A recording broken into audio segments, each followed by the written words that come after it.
کے دین پہ مٹنے کی بات کرتے ہو، حسین جیسا کلیجہ کہاں سے لاؤں۔ الحمد للہ وکفى وسلام على عباده الذين اصطفى اما بعد فاعوذ باللہ من الشیطان الرجیم بسم اللہ الرحمن الرحیم یا ایہا الذین آمنوا اتقوا اللہ وقولوا قولا سدیدا صدق اللہ العظیم۔ معزز حاضرین، اللہ کے فضل و کرم سے ہم لوگ نکاح کی مجلس میں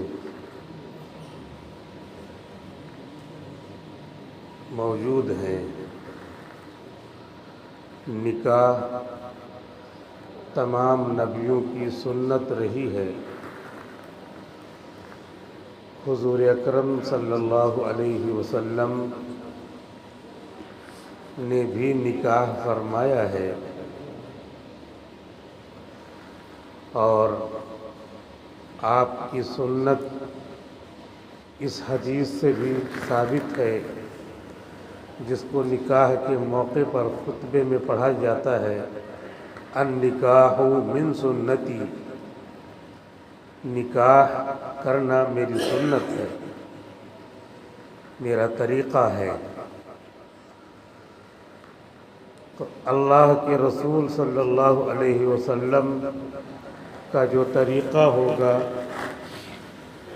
وہ دنیا جہان میں سب سے افضل ہوگا، کیونکہ اللہ سب سے بڑے ہیں۔ اللہ کے بعد سب سے بڑے حضرت محمد مصطفیٰ صلی اللہ علیہ وسلم، تو آپ سب سے بڑے ہیں، تو آپ کی سیرت سب سے بڑی ہوگی، آپ کا رہن سہن، آپ کے معاملات سب سے بڑے ہوں گے، آپ کا طور طریق سب سے بڑا ہوگا۔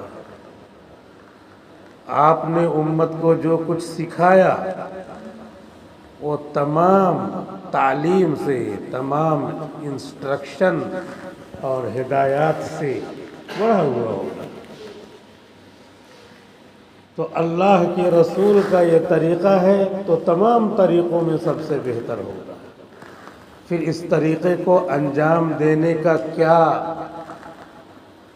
اسلوب آپ نے بتلایا، وہ اسلوب،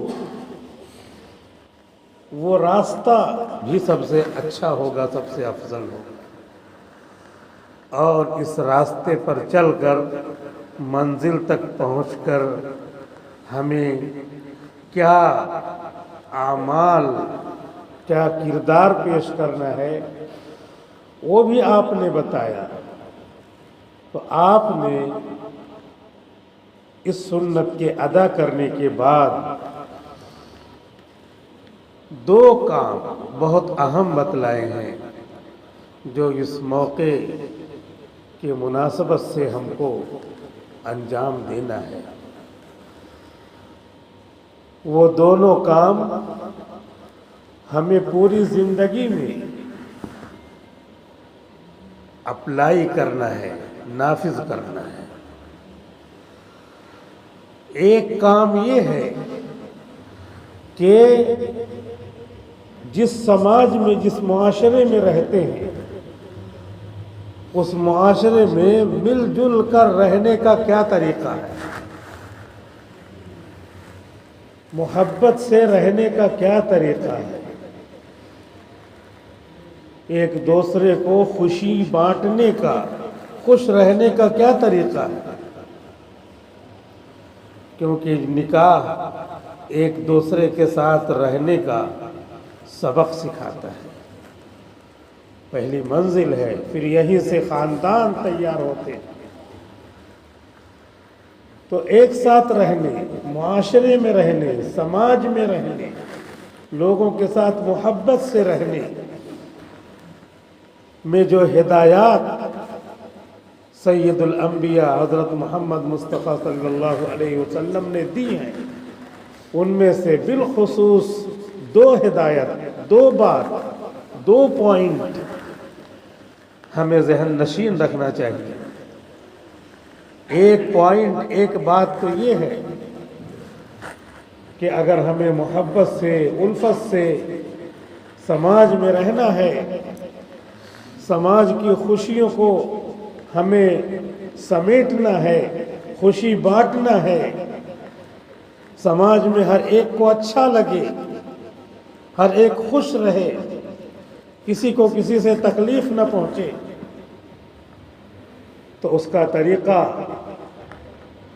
ہمارے نبی اکرم صلی اللہ علیہ وسلم نے دو باتوں میں سے ایک بات یہ بتلائی ہے کہ معاشرے میں رہنا ہو تو ہمیں اپنی ضد اور اپنی بات پر اڑنا یہ چھوڑ دینا چاہیے۔ پورا معاشرہ آپ دیکھ لیجئے، آپ معاشرے کے اندر رہتے ہیں، جہاں پر بھی تلخی ہے، بے مروتی ہے، ڈیفرنسز ہیں، کنٹروورسیز ہے، اختلاف ہے، محبتوں کی چادر تار تار کر دی گئی ہے، اس میں یہی بات سب سے اوپر اور سب سے امپورٹنس لیے ہوئے ہے کہ آدمی اپنے ضد پہ اڑا ہوا ہے۔ اگر میاں بیوی ضد چھوڑ دیں تو محبت ملے گی، سماج میں، معاشرے میں ایک دوسرے کے ساتھ رہن سہن میں خوشیاں ملیں گی، اور رشتہ جو سماج کا ہے وہ آنکھیں بند ہونے تک خوشیاں بانٹتا ہے۔ لہذا ہمیں بالخصوص نکاح کے حوالے سے اور بالعموم زندگی کے تمام میدان میں رہنے کے حوالے سے ہمیں ضد چھوڑ دینا چاہیے۔ ضد چھوڑ دیں تو کیا کریں؟ پھر کون سی بات کریں؟ میاں بیوی میں ضد ہے، چھوڑ دیں تو کون سی بات کریں؟ آپس میں معاشرے میں پاس پڑوس میں ضد ہے، چھوڑ دیا ٹھیک ہے، ہم ضد پہ نہیں رہتے، تو کس کی بات؟ پھر کون سے پوائنٹ پہ جمیں؟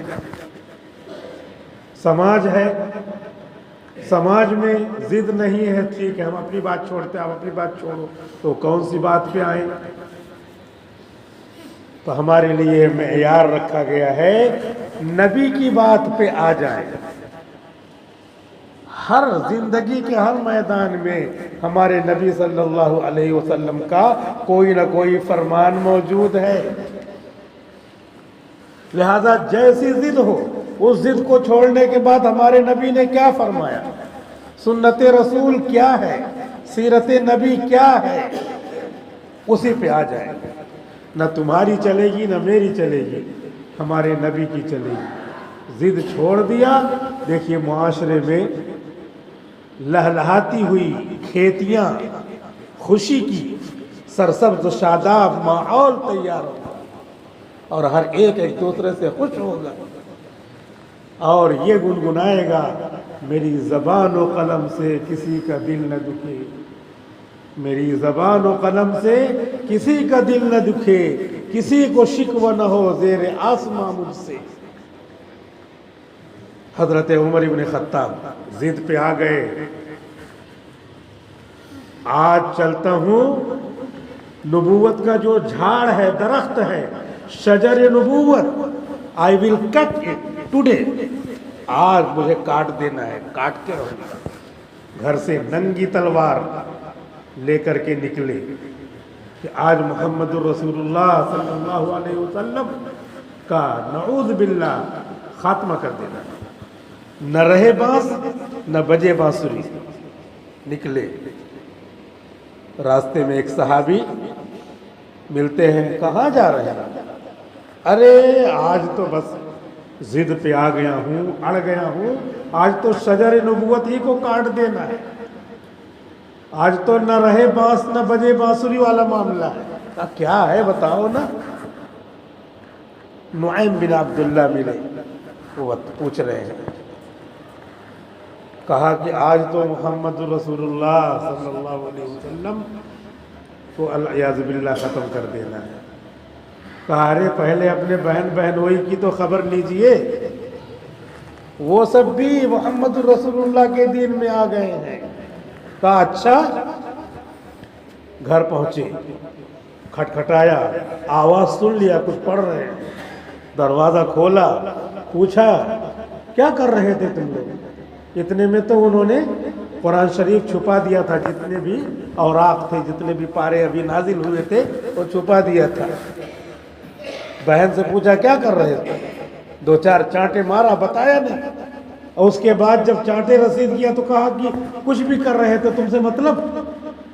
کہا کہ تم نے دین چھوڑ دیا، صحابی ہو گئے ہو، دوسرا مذہب اختیار کر لیا ہے. کہاں کیا کریں گے، تم کیا کر لو گے؟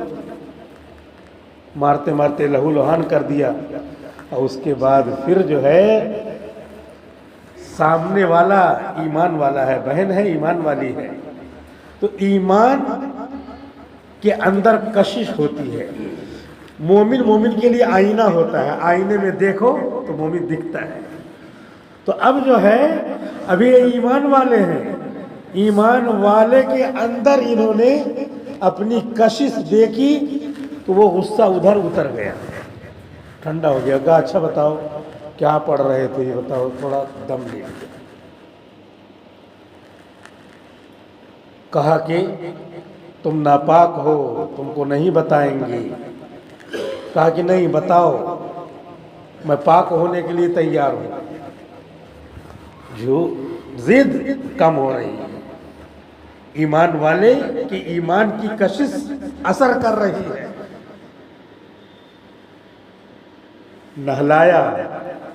نہلا کر کے اس کے بعد قرآن شریف کے جو بھی اوراق کاغذات موجود تھے دکھایا. اتنے میں بہنوئی بھی نکل آئے اور اس کے بعد سورہ طٰہٰ کی آیتیں پڑھی. اللہ کا حکم سامنے آیا، ضد چھوڑا، اللہ کے حکم پہ آ گئے، اسے میں پگھل گئے. ضد چھوڑے گا آدمی تو کہیں آئے گا، تو وہاں پہ آنا ہے جہاں پہ اللہ کا حکم ہے، رسول اللہ صلی اللہ علیہ وسلم کی سنت. اب یہیں سے بدل گئے. چلو جو دین تم مانتے وہی میں بھی مانتا ہوں. اتنے بڑے آدمی ضد کو چھوڑ کر دوسری طرف چلے گئے کہ ان سے شیطان بھی ڈرتا تھا. ہم تو خود ہی شیطان بنے پھرتے ہیں. من الجنت والناس، جناتوں اور انسانوں میں سے شیاطین ہیں جو دوسرے کو وسوسے ڈالتے رہتے ہیں، بہکاتے رہتے ہیں، کنٹروورشیل میٹر پر لاتے رہتے ہیں، جھگڑے لڑائی کراتے رہتے ہیں، سماج میں ہے لوگوں کو اکساتے رہتے ہیں. من الجنت والناس، ہم خود شیطان بنے پھر رہے ہیں. حضرت عمر رضی اللہ تعالی عنہ آج ابھی رضی اللہ عنہ نہیں ہے، لیکن یہاں سے ضد کو چھوڑ رہے ہیں تو جا کر کے محمد رسول اللہ صلی اللہ علیہ وسلم دار ارقم میں ہے تو ان کا دامن پکڑ کر کے ایمان قبول کر رہے ہیں. صحابہ نعرے تکبیر بلند کر رہے ہیں، اللہ اکبر. پورے آس پاس کی پہاڑیاں گونج اٹھ رہی ہیں. یہ ہے ضد چھوڑنے کا نتیجہ کہ حضرت عمر کیا بن رہے ہیں؟ اللہ کے رسول کے دوست، اور اللہ کے رسول کے دنیا سے جانے کے بعد دوسرے نمبر کے خلیفہ بن رہے ہیں. جب آدمی ضد چھوڑتا ہے تو کھیتی میں تو باغ میں پھول کھلتے ہیں. حضرت عمر ابن خطاب نے حضور کو مشورہ دیا، اس طرح شریعت میں حکم آنا چاہیے. کیسا حکم؟ حضور کھانا کھا رہے ہیں، بچیاں کھانا لا لا کے دے رہی ہیں گھر میں آس پاس کی، اور جو ہے 10 12 15 لوگ کھانا کھا رہے ہیں. حضرت عمر نے کہا کہ اللہ کے رسول ان سے کہہ دے اندر رہا کریں، یہ جو نوجوان لوگ ہیں جو بڑے بچے ہیں وہی کھانا لایا کریں، پردہ کہہ دیجیے کرنے کے لیے.